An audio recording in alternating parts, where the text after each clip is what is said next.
Setelah diberikan arahan oleh Gubernur Sumatera Selatan untuk membentuk tim investigasi terkait kasus tewasnya 2 siswa SMA Taruna Palembang, dan dari hasil investigasi yang dilakukan oleh tim, Dinas Pendidikan Sumatera Selatan menemukan adanya tindakan atau program di luar pengawasan Dinas Pendidikan Sumsel.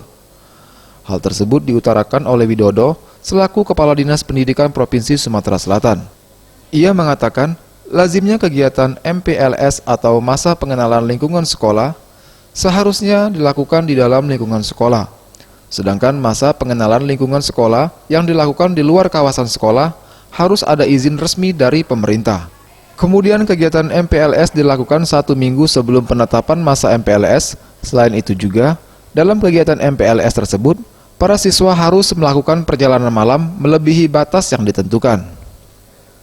Pihaknya pun menyesali dengan kegiatan MPLS sebelum tanggal yang ditetapkan, sehingga pihak Dinas Pendidikan Provinsi Sumatera Selatan tidak mengetahui dan tidak dapat mengirim pengawas untuk terjun langsung pada kegiatan tersebut. Itu telah dibentuk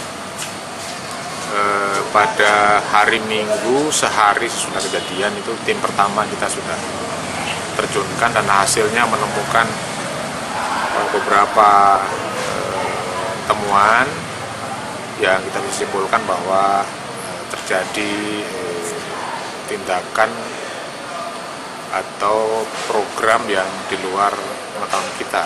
Lazimnya kegiatan MPLS itu tidak keluar dari sekolah, pagar sekolah, tapi kalau keluar dari pagar sekolah harus izin pemerintah.